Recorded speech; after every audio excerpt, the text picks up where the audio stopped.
The primary function of Golgi apparatus is to be pack the materials made by endoplasmic reticulum and deliver it to intracellular targets and outside the cell. It is a basic function of Golgi apparatus to pack. So it is right. Transshipment. Okay. From inside to outside of the cell. Next.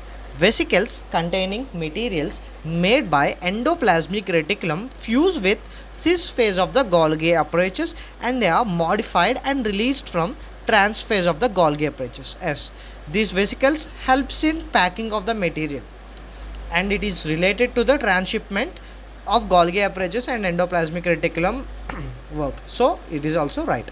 And I say that both the assertion and the reason are true and the reason is correct explanation for the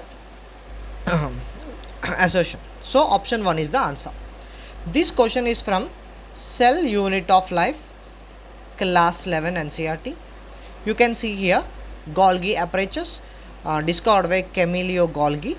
These are densely stained reticular structures near the nucleus, first named later named by Golgi bodies after him.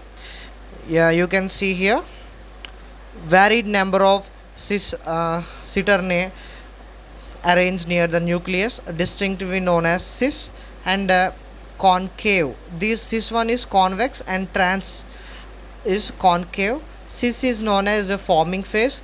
This trans is known as maturing phase. Here cis and trans are organelles are entirely different but interconnected. Next, Golgi approaches are the principles for performing the packaging of the material like transshipments from either intracellular targets to secretes to outside of the cell. Materials to be packed in the form of vesicles and the form ER fuse with the cis phase means a forming phase and deliver at the trans phase move toward the maturing phase. And a number of protein synthesis by the ribosomes on the ribonucleus are modified in the cis phase. You can read this. Both assertion and reason are correct and reason is the correct explanation for the assertion. So it is option 1 is the answer.